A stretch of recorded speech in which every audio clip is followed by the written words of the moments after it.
Hello, I'm Laura MacPhee, Insight Editor at Pensions Insight and Engaged Investor magazines, and I'm here with David Saunders, a partner at Saunders. Very good to have you here. I'm very pleased to be here, Laura. Thank you. And I was just wondering, David, if you could tell me a little bit about what we might expect from the regulator's new DB funding code. Sure. Well, I think, Laura, the new DB funding code we're expecting later this year, I think is going to be one of the key publications of the year. The existing funding code's been in place since 2006 when the new funding regime came into existence, and obviously it reflected the fact that at that time regulator, trustees, employers were all finding their feet with the new regime.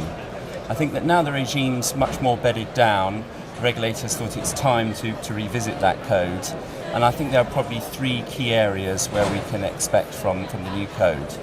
I think the first of them is about the flexibilities in the funding system.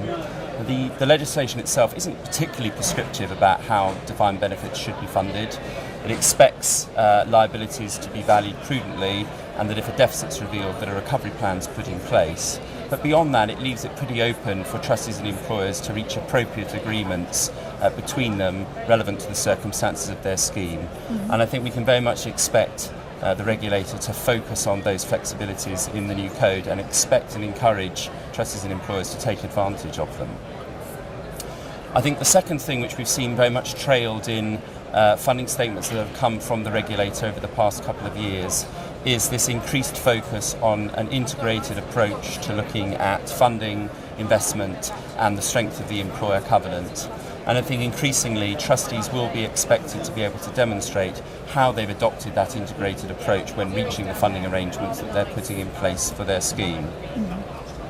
I think finally and importantly, under the pensions bill that's going through Parliament at the moment, there is a new statutory objective for the regulator regarding the requirement to minimise any adverse impact on the growth of employers.